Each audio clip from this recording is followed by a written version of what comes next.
You know that feeling, right? You've been hunched over a desk all day, your neck is stiff, and you do that one quick twist, and you get that super satisfying pop. Instant relief. It feels so good. It's a habit so many of us have. But what if that simple, harmless feeling crack could hide a really, really devastating risk? Let's get into the story of someone who found out the hard way. Yeah, you heard that right. This isn't some hypothetical scare tactic. This actually happened to a healthy 28-year-old guy, a plumber. Something he probably did 1,000 times to relieve a little neck pain ended up causing a life-threatening stroke. His story is, well, it's the reason we're talking about this today. Okay, so let's break down exactly what went down with this plumber. This isn't just a number in a study, it's a real-life case report. And honestly, it's a pretty stark warning about this thing that so many of us do without a second thought. Now look at this quote from the case report. The doctors drew a direct line from the action to the consequence. An hour after the neck manipulation, 1 hour. That's how fast a moment of what he thought was self-care turned into a serious medical emergency. This wasn't just a coincidence. And this timeline just shows you how fast everything spiraled. So day 1, he cracks his neck. Just an hour later, he's dizzy, his neck hurts, and the right side of his body feels numb. He goes to the ER, but they don't figure it out and send him home. The next day, the symptoms are still there, so he goes to another hospital. They do an MRI and boom, there it is. He had a stroke. Now, he got incredibly lucky. After 8 days of treatment, he was discharged with no lasting damage, but his story is a huge wake-up call for the rest of us. So, what even is that popping sound? You know, before we get into the danger, we have to understand the noise itself. Is the pop the problem? Let's take a look. Okay, so inside all of your joints, you've got this stuff called synovial fluid. You can think of it like lubricant for your body. Now, this fluid has gases like oxygen and nitrogen dissolved inside it. When you stretch your neck really fast, you suddenly drop the pressure in there, and those gases form a little bubble. The pop, we all know and love, that's just the sound of that gas bubble collapsing. It's the exact same science as cracking your knuckles. And this right here is the most important point I'm going to make today. The sound, totally harmless. It's just gas. The danger is in the action you take to get that sound, that forceful, sudden, high-velocity twisting motion of your neck. That's the thing we need to be worried about.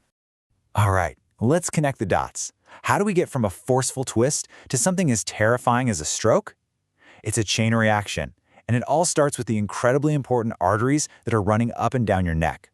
I know, it sounds like a massive leap, doesn't it? From a little neck carc to a major brain event. How is that even possible? Well, the mechanism is actually pretty direct, and it's all about damaging the highways that carry blood to your brain. The medical term for this is cervical artery dissection, or CAD. So picture a garden hose. The arteries in your neck have an inner lining, just like that hose. A dissection is when that delicate inner lining gets a small tear. And when that happens, it disrupts the blood flow and creates a spot where things can go very, very wrong. So this is the 4-step path from that crack to a potential catastrophe. First, you have the twist, that forceful movement that overstretches the artery.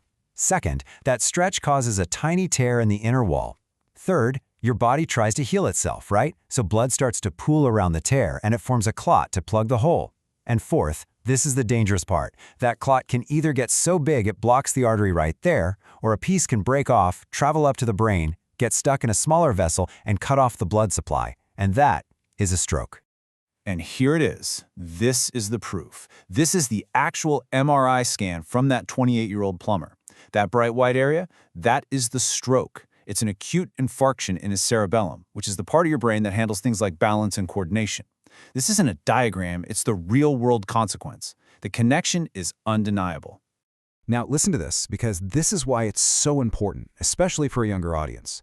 We all tend to think of strokes as something that happens to older people, but cervical artery dissection is one of the leading causes of stroke in people under the age of 50.